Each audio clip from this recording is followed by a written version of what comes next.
Hello everybody and welcome back to another video. First things first, if you wouldn't mind giving me a like and a subscribe, I'd really appreciate it. And whilst you're there, remember to let me know how you're doing out of 10, because for me this week, I'm going to say I'm a 9 out of 10. It's been a good week, can't really complain. Now, I haven't really got any lows of the week because things have gone pretty swimmingly. However, I have a massive high because the other day we actually had some rain. And just over here, I've got something quite rare to show you because the older viewers amongst us might remember what these are. The younger ones, they've got no chance. It's a puddle. In all seriousness though, I actually loved listening to the rain the other night. I was watching it out of the office window at home. It was incredible, but it has not stopped us getting on with what we've been doing this week. So let's get to it. So our main job this week is to get all of the straw bales carted, and to be fair, a few size bales that are still out as well, because we've still got around about 500 straw bales out.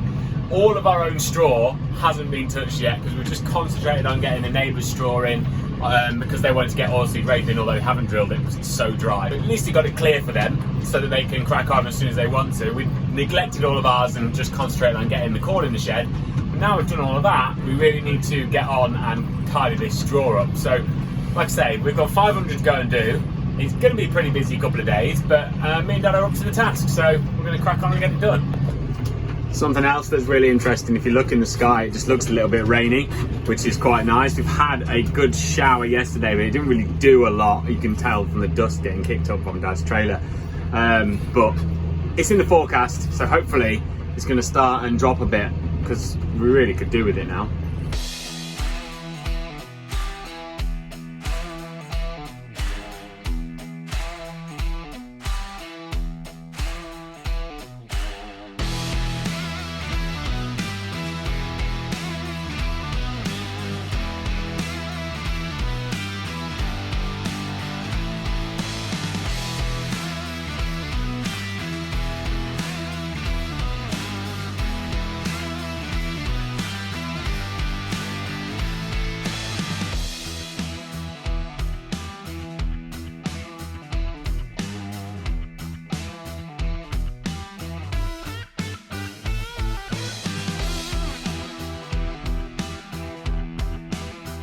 So you can see the stack behind me. Most of this, well, all of this so far, is winter barley straw, either off of ours or off of neighbours. And I think there's about 900 bales there altogether, something like that. Each one of them is about 5 foot tall, weighs about 300 kilos. So there's quite a lot of straw there.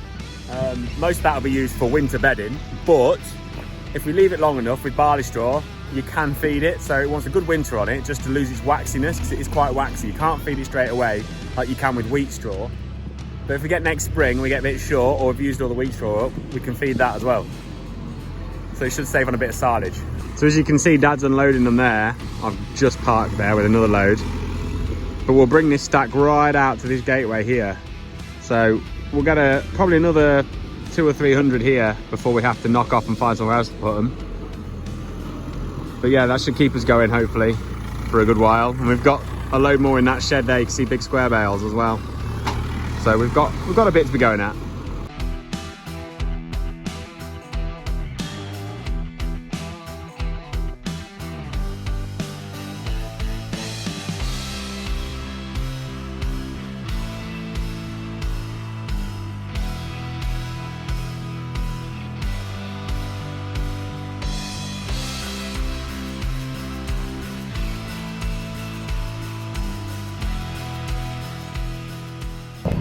So I thought it might be a good idea for me to try and explain how a round baler works, because if you've never seen one in the flesh, they're actually really cool.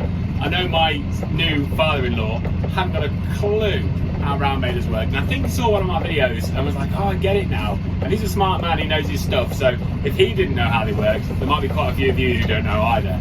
So you can get 2 types of round baler. You can get a fixed chamber or a variable belt chamber. Round baler. Now ours is a variable belt chamber, but I will explain the fixed chamber first. So as the name suggests, a fixed chamber, you can't change the size of it. It is what it is, whatever size you buy. Often it's like 4 foot, and they work because they have a series of rollers around the outside that make up the chamber of the baler, and as you shove the straw in, it forms the bale on those rollers. Now, you don't really get a core in those bales. They're just kind of, we always call them puff balls because they're not solid. but they are a lot cheaper, they're a lot more cost effective if you don't have as much baling to do. And you always find that quite a lot of people who bale a lot of grass, particularly in Derbyshire, which is not too far from us, we find a lot of the dealers up there who run sell balers. They always have those kind of fixed chamber balers up there. They don't really work too well in our system. We like to have a variable belt baler. Now obviously a variable belt baler is more expensive, but it works better for us. Now how a variable belt baler works is that it has belts that run around the outside rather than the rollers, and it has a potentiometer on it which creates the pressure within the bale. So as you bale the straw, the belts are very, very tight, and it creates a core to a certain preset pressure that you put in the box in the cab.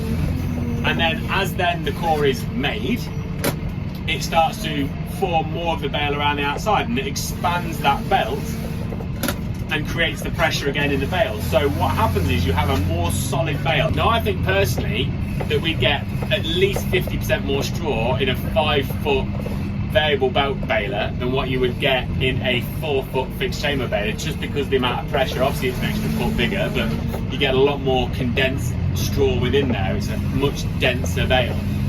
And you can tell that when you actually unwrap them, because if you unwrap one of our bales, they just kind of go like poof, and it releases all the pressure from within the bale. Now obviously once the bale gets to whatever size it gets to, whatever size you've got it set to get to, it puts the net wrap on, and that net wrap feeds in around the rollers or around the belt and goes wrapped around the bale, and then it's cut, and you open up the chamber and it kicks it out, and you then have your fully formed round bale, and then you just crack on and go to the next one.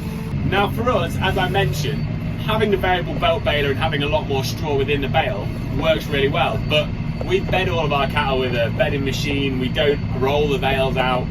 If you were going to roll the bales out, you wouldn't want bales like ours, because we put a lot of straw in there and they are super heavy. As I mentioned earlier in the video, I think they weigh about 300 kilos. With them being 5 foot wide as well, you can't flip them over on your own. Well, you can just about, but it's hard work. You wouldn't want to do too many. And we use about 15 bales a day in the winter. So if I was to have a 4-foot fixed chamber baler, I think I'd have to use around about 21 bales to get the same amount of straw. In which case, I don't need to be doing that. It's just a lot more work. So for us, this system works so much better. But as I mentioned, it is a more expensive machine to buy in the first place. I think round balers in general as well have got so much better over the years, because when I was younger, I used to do a lot of the round baling, and we used to run, I think it was a New Holland 644 round baler. It was very old. In the end, it caught fire and burnt down. But that round baler, we used to make 4-foot bales, to be fair, back then. It was a belt baler, we used to only make 4 foot. And we used to like to get around about 10 bales to the acre on wheat. That was kind of what we thought was a really good crop. And if it was doing really well, you get 12 and you get really excited. We then, after that baler had set on fire, we had a BR 740, I think it was, from New Holland again. I think at the time that was the best baler on the market. And we ran that, and to be fair, you wouldn't get so many bales then. It was a lot better baler, you got a bit more straw in the bales. And I think you'd get sort of 8 bales, maybe 9 bales, you're getting excited. But with the McHale, that thing puts so much more straw in the bale. If you get 6 bales to the acre, you've done really well on these 5-foot bales, because they are just solid as a rock. I honestly think we get twice as much straw now in a 5-foot McHale bale as what we did back with the 644 when I was younger. So that's another field of wheat straw done, but I thought I'd just show you on here how the bale is formed, because you can see here, that is the centre of our variable belt baler. So they create that piece first, which is slightly softer, and then this part is all put on afterwards, which is really hard. And actually we can make that as hard as this if we want to. We can make that softer than this. We can do it however we want, because our baler allows us to do that.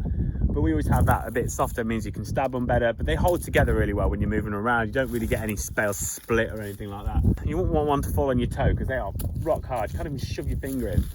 So we're best go and crack on and move a few more. But yeah, safety first when you're moving around bales. Don't do anything silly, because they'll hurt if they land on you. Just about to move up the drive now, and that stack is getting loads bigger. Look at it. Some serious straw in there. Well, another day, another dollar. Still got about 250 odd bales to cart today. We've got this field here and then that one over the hedge. We're going through them pretty well. Yesterday we had a good day. I didn't video any of it, but we were carting all the silage bales that we still got out there because it had rained and everywhere is quite damp, as you can tell. Look at our fire break that we did last week. It's wet, proper. Actually had proper rain. Everything is damp. Things are sticky. It's quite pleasant actually. Really is nice out there to have a bit, and hopefully it'll green the grass up. Rain for about 8 or 9 hours constant. We only had about 15 mil, so not tons and tons of rain, but it was a constant rain. Because to be honest, there is nothing worse than when you have sort of 20 mil of rain, but it all happens in 15 minutes.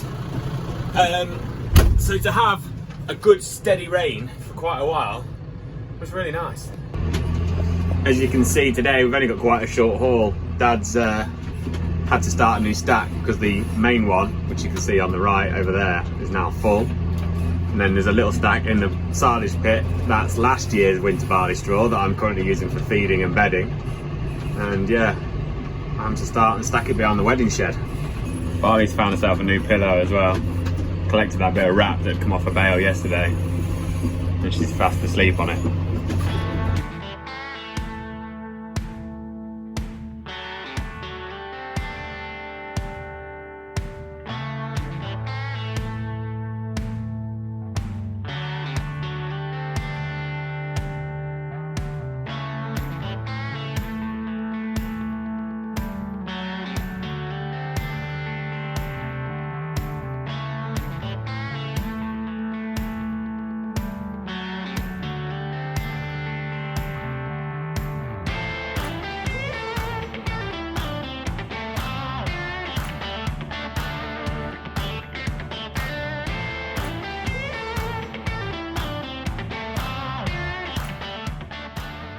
And there we have it. That's the last of the straw bales, all stacked up in the new stack, ready for the winter.